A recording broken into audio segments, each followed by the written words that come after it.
Hello, everyone. Thank you for being here with me today. Before I begin, I'd love to know where you're watching me from. Drop your country in the comments section, and also subscribe to this channel. Now, let me take you into this story. I sat in my hotel room, exhausted but smiling. The business trip had gone perfectly.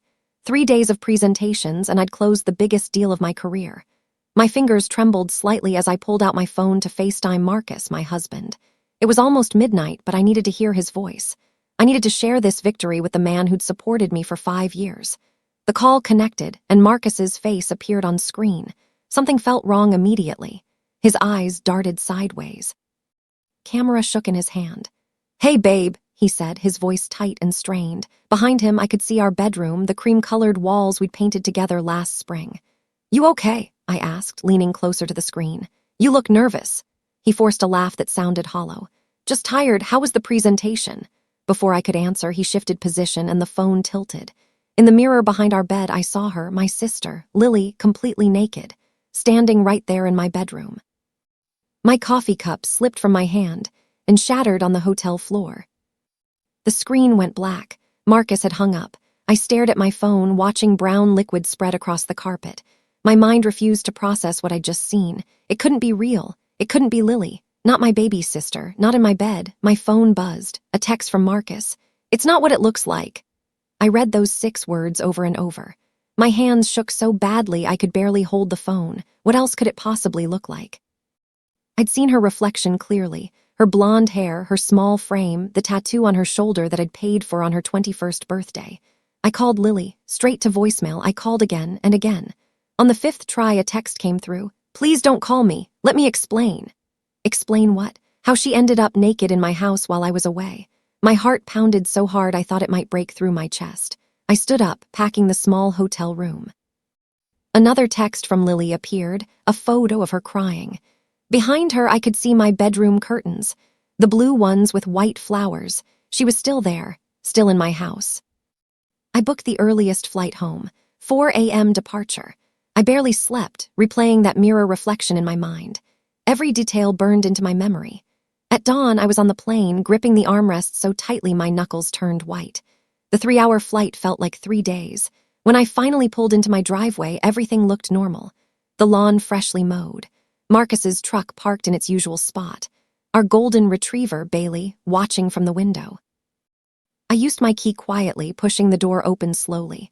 The house smelled like vanilla candles and something else, perfume. Lily's perfume. I walked through the living room, my heart racing.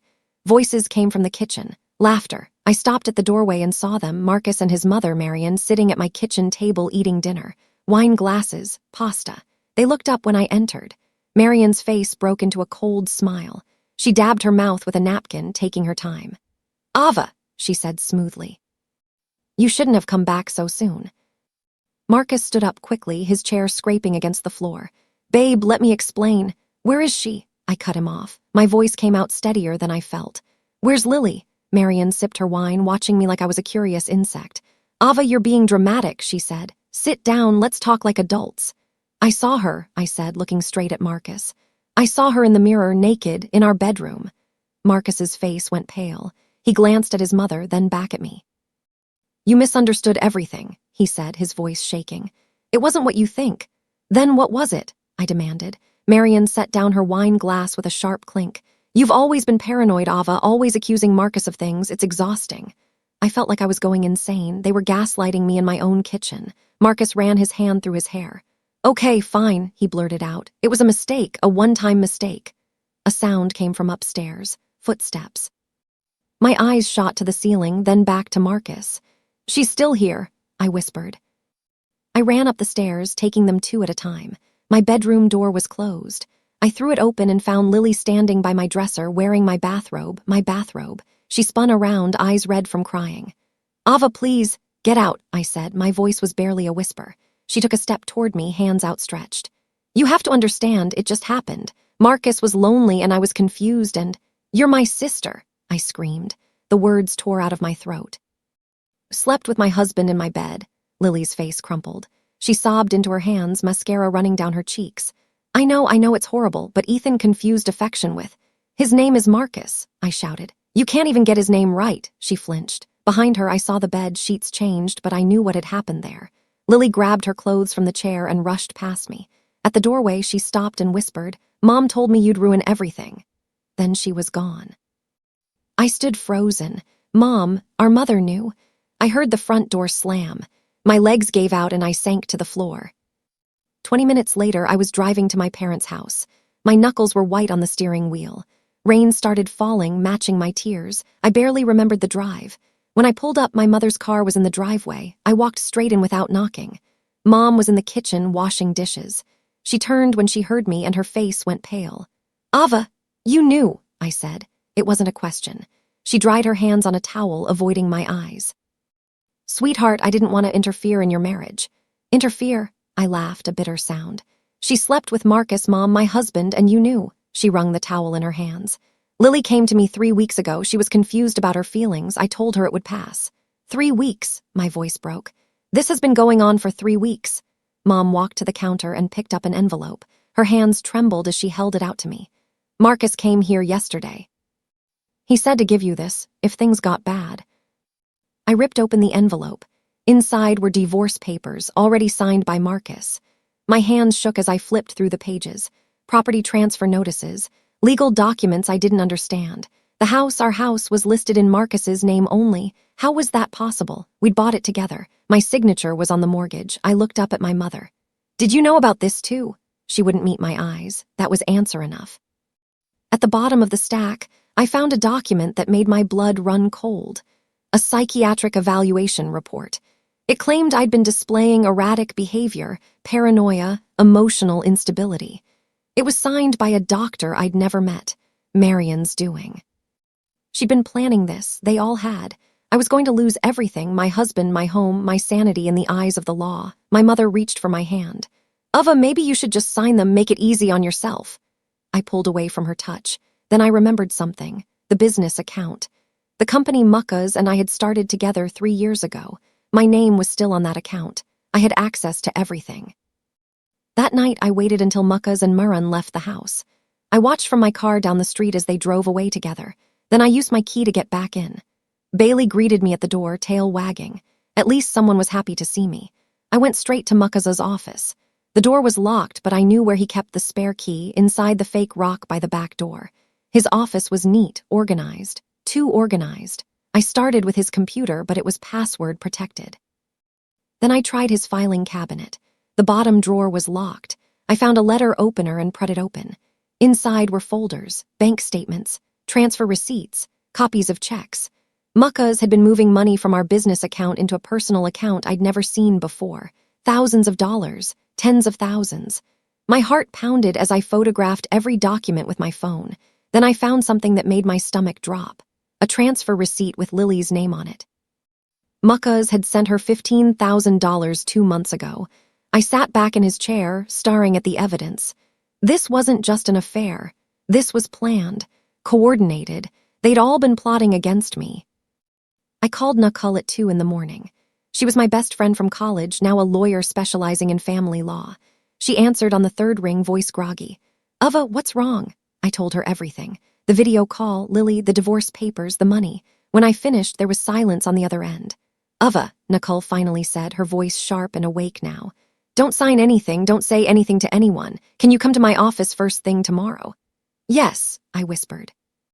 "And bring every document you found, every photo, every text message." She paused. "This is bad, but we can fight this. Just don't do anything emotional." Too late for that, I thought. We met at her office at 7. Nicole spread all the evidence across her conference table, studying each piece carefully. She made notes, highlighting key sections. "This is financial fraud," she said, tapping one bank statement. "And this psychiatric report is completely fabricated." She looked up at me. "Ava, we need to be smart about this. We can expose them, but we need to do it right." "I want more than just exposing them," I said quietly. Nicole studied my face, then nodded slowly. "Then we need to find more, everything they've done wrong." She opened her laptop and started typing. 10 minutes later, she froze. "Ava, look at this." Nicole turned her laptop toward me. On screen was an email thread between Mucka's and Murran. The subject line read, "Marriage Settlement Confidential." I leaned forward, reading. The emails detailed their entire plan, have me declared mentally unstable, take control of the business, transfer all assets to Mucka's, move Lily into the house permanently. One email from Murran made my blood boil. The psychiatric reports are ready. Dr. Coleman owes me a favor. He'll testify if needed. Another from Mucka's. Ava suspects nothing. She's too focused on work. They'd been planning this for months, since before I even went on the business trip. The affair with Lily wasn't spontaneous, it was part of the plan. Keep me distracted, break me down, make me look crazy when I discovered the truth. Nicole printed every email. This is conspiracy, she said. This is fraud, this is criminal. I stared at the papers, feeling something shift inside me. The hurt was still there, but now it was joined by something else. Anger, cold, focused anger.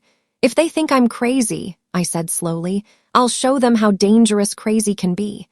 Nicole looked at me concerned. Ava, legally dangerous, I clarified. I want them to pay for everything they've done. I went home that afternoon with a plan. When Mucka's arrived, I was in the kitchen making dinner. He stopped in the doorway, suspicious. What are you doing? He asked. Making your favorite, I said, forcing a smile. Chicken parmesan, I thought we should talk. Over the next week, I played the perfect wife. I apologized for overreacting. I blamed stress from work. I smiled. I cooked. I acted like everything was fine. Mucka's relaxed. Murran stopped watching me with suspicious eyes. And the whole time I was recording, every conversation, every admission, every lie. I wore a small recorder hidden in my watch. One night, Mucka's and Murran sat in the living room discussing their plans. They thought I was upstairs sleeping. Next week, Murran said. The lawyer said we can file for involuntary commitment if she shows any signs of instability. And then, Mucka's asked, then we have power of attorney, full control. I stood in the hallway, recording every word. My hand clenched around my phone. Just a few more days, I told myself. Nicole had one more piece of evidence to find. Then we'd be ready. Murran's voice drifted from the living room. By next week, she'll sign it all over or we'll force her to. The following Saturday was Murran's birthday. I suggested we have a dinner party. She agreed, probably thinking I was completely broken. I invited her friends, some family members, and Nicole, who they thought was just my friend, not my lawyer. I spent all day cooking. The table looked beautiful with candles and flowers. Everyone arrived at 7. Murran held court at the head of the table, accepting birthday wishes and gifts. Halfway through dinner, I stood up with my wine glass. Like to make a toast, I said, smiling. Everyone raised their glasses. Mucka's looked pleased. Murran looked smug. To family loyalty, I began, to the bonds we share, to trust. I pulled out my phone and connected it to our Bluetooth speaker. And to truth, I pressed play. The recording filled the room. Murran's voice, the psychiatric reports are ready. Mucka's voice, she suspects nothing. Their entire conspiracy played for everyone to hear. The room went silent. Faces turned to Mucka's and Murran. Someone dropped a fork. Murran's face went from smug to pale to red. She grabbed the table edge, swaying. Then she collapsed. Mucka's jumped up, shouting, "You don't know who you're messing with." But I just smiled, calm as glass. Actually, I do. Monday morning, I arrived at our company office before Mucka's. I'd called an emergency board meeting with our 3 other partners. They'd heard the recording I'd sent them overnight. When Mucka's walked in, he found me sitting in the conference room with our lawyer and the board. "What is this?" he demanded. I slid a folder across the table. Evidence of embezzlement, financial fraud, breach of fiduciary duty. Our senior partner, Mr. Harrison, looked at Marcus coldly. "We've reviewed everything, Marcus. We're removing you from the company effective immediately." Marcus's face went purple. "You can't do this." "We already have," I said quietly. "Security will escort you out." 2 security guards appeared at the door. Marcus looked at me with pure hatred. "This isn't over, Ava." But as they led him away, he was grinning. That smile chilled me. What did he know that I didn't? That afternoon, I got my answer. I tried to go home, but my key didn't work. The locks had been changed. Through the window, I could see Lily inside. She'd moved in. Marcus had given her my house. I called Nicole immediately. "They changed the locks. I can't get in." "The house is in his name," Nicole said grimly. "Legally, he can do that." "So what do? We go public." That night, I sat in a hotel room again and wrote my story. Every detail. Every betrayal, every piece of evidence. I didn't use their real names, but I told the truth. Nicole helped me edit it, making sure it was legally safe.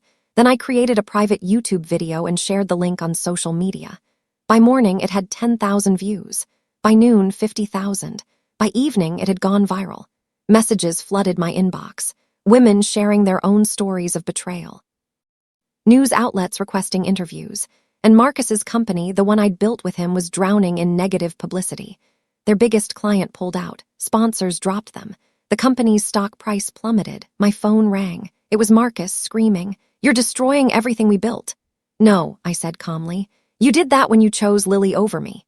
He hung up. 2 hours later, I received a legal notice. Marcus was suing me for defamation. I called Nicole. "He's suing." "Good," she said. "Let him. Discovery will be fun." I didn't understand what she meant until later. In a defamation case, we could subpoena everything, every document, every communication. Everything Marcus and Marion wanted to keep hidden would become public record. They'd just made their biggest mistake. 3 months later, we were in court. The courtroom was packed. Marcus and Marion sat on one side with their expensive lawyer. Nicole and I sat on the other. Marcus's lawyer painted me as an unstable, vindictive woman who'd fabricated evidence to destroy her innocent husband. Marion testified, dabbing her eyes with a tissue. "Ava was always paranoid," she said. "We tried to help her, but she refused treatment." The jury looked at me with pity. Then it was our turn. Nicole stood up, calm and professional. "Your Honor, I'd like to play a recording." The same recording from the birthday dinner filled the courtroom. Marion's voice, Marcus's voice. Their conspiracy laid bare. Gasps echoed through the room. Marcus's lawyer jumped up. "Objection, that recording was obtained illegally. It was recorded in Mrs. Barrett's own home," Nicole countered. "Perfectly legal." The judge listened to the entire recording, his face growing darker. When it ended, he removed his glasses. "We'll reconvene tomorrow morning," he said. "I need time to review these new allegations." As we left the courtroom, I saw Marcus's lawyer pulling him aside, arguing in harsh whispers. Marion looked like she might faint again. That night, someone knocked on my hotel door. When I opened it, I found Lily standing there, mascara running down her face. Lily looked terrible. Her hair was unwashed, her clothes wrinkled. She'd lost weight. "Can I come in?" she asked. I almost said no, but curiosity won. I stepped aside. She walked in and collapsed onto the couch, crying. "He dumped me," she sobbed. "Marcus dumped me for someone else." I felt nothing, no satisfaction, no sympathy, just emptiness. "Who?" I asked. "Marion's assistant, she's 23. Lily looked up at me, her face desperate. "Ava, I'm so sorry, I was so stupid." "He told me you didn't love him anymore. He said you were cold and distant. He made me believe." "Stop," I said. "I don't want to hear it." "I know you hate me," she whispered. "I hate myself, but I need you to know I brought you something." She pulled a USB drive from her pocket. "What is it?" I asked. "Everything," she said. "Videos of Marcus and Marion planning everything, audio recordings, emails I wasn't supposed to see. Marcus kept it all as insurance against his mother." She placed it on the table between us. "I don't expect forgiveness, I just want to make it right." She stood up and walked to the door. Before leaving, she turned back. "You were always the strong one, Ava. I was jealous and stupid, and I'm sorry." Then she was gone. I stared at the USB drive for a long time before picking it up. Nicole and I watched the contents of the USB drive together. My hands shook as video after video played. Marcus and Marion in his office, laughing about their plan. "She's so trusting," Marcus said on screen. "This will be easy." Another video showed Marion coaching him. "Make her look unstable, document everything, we need a pattern." The most damning video showed them with a lawyer discussing forged signatures. "Can we backdate these documents?" Marion asked. The lawyer nodded. "For the right price." Nicole's eyes were wide. "Ava, this is conspiracy to commit fraud. This is forgery. These are serious criminal charges. Can we use it in court?" I asked. "Better," Nicole said, grinning. "We can give it to the district attorney." The next day, we met with the DA. She watched the videos with an expression of growing disgust. When they finished, she looked at Nicole. "I'll open an investigation immediately." "What does that mean for the divorce case?" I asked.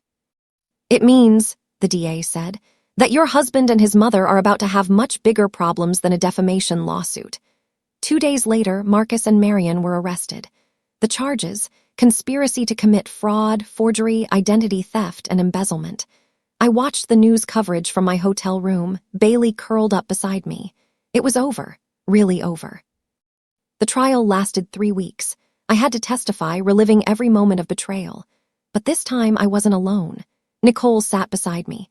Mr. Harrison from the company testified about the embezzlement. Even Lily showed up testifying against Marcus. The jury deliberated for 2 days. When they returned, the verdict was unanimous. Guilty on all counts. Marcus got 5 years in prison. Marion got 3. Their assets were frozen. Everything they'd stolen had to be paid back. The house, my house, was returned to me.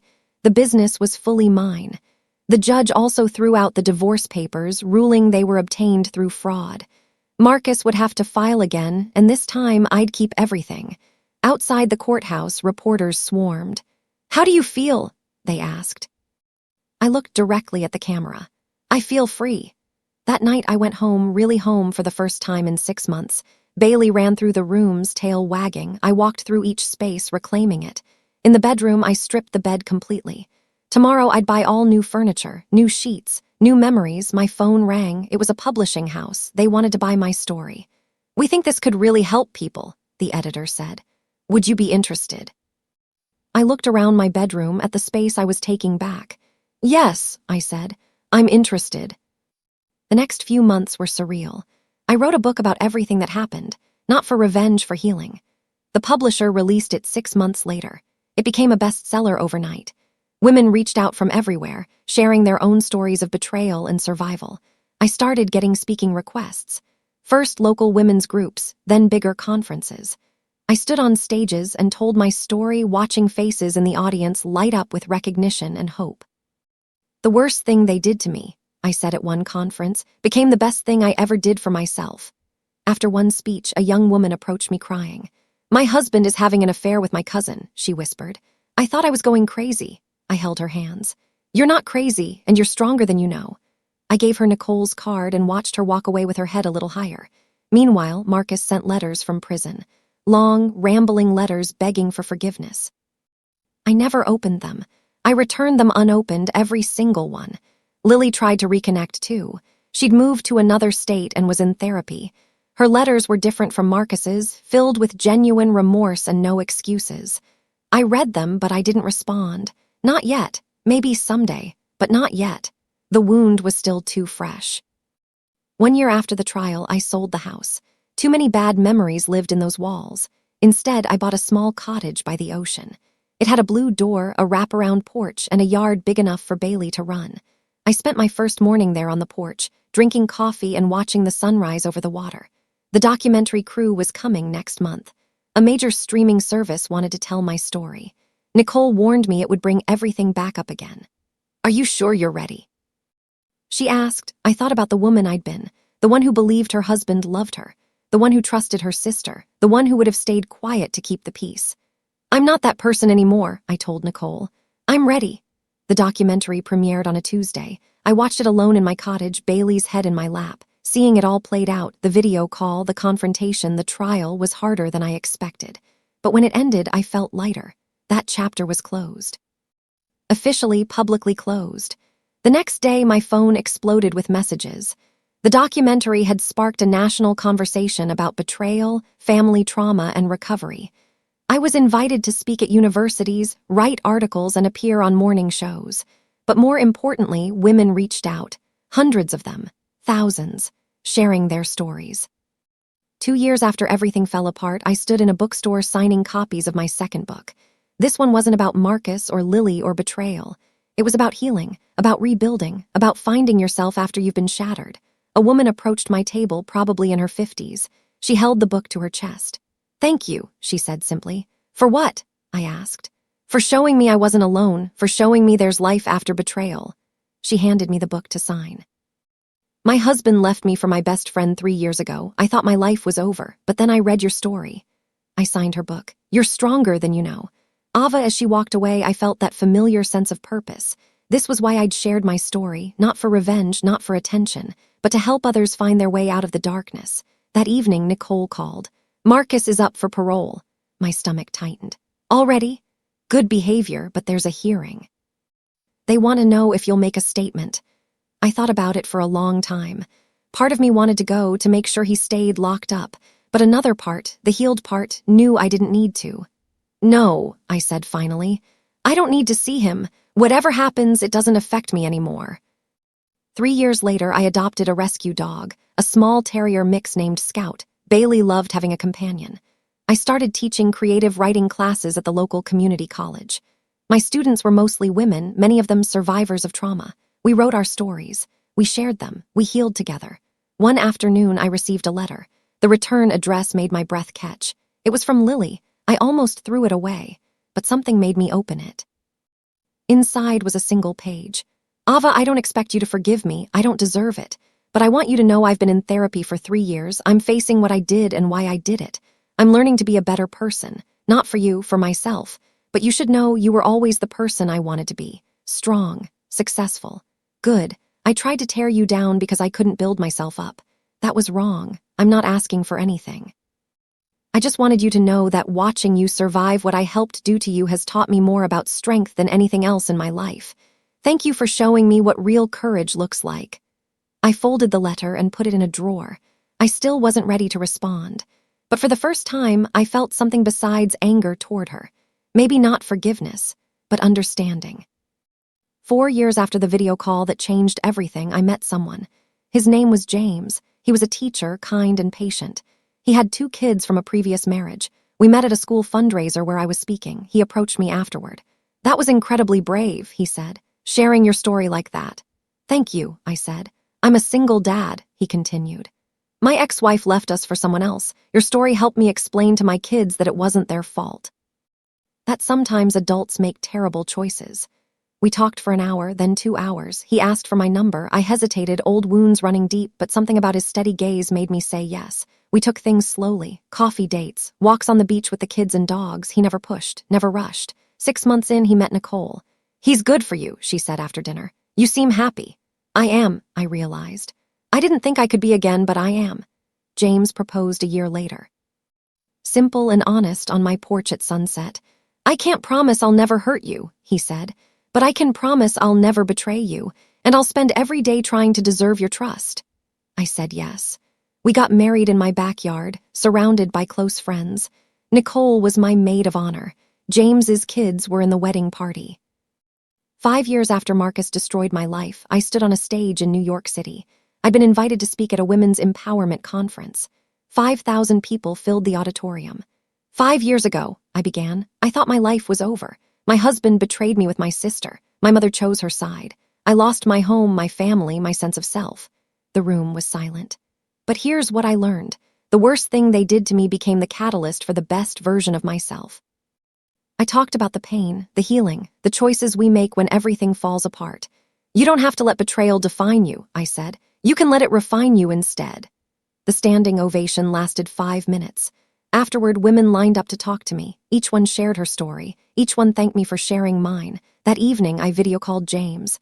How'd it go? He asked. Behind him, I could see our kitchen, our home. Bailey and Scout wrestled on the floor. James's daughter was doing homework at the table. Perfect, I said. It went perfect. And I meant it.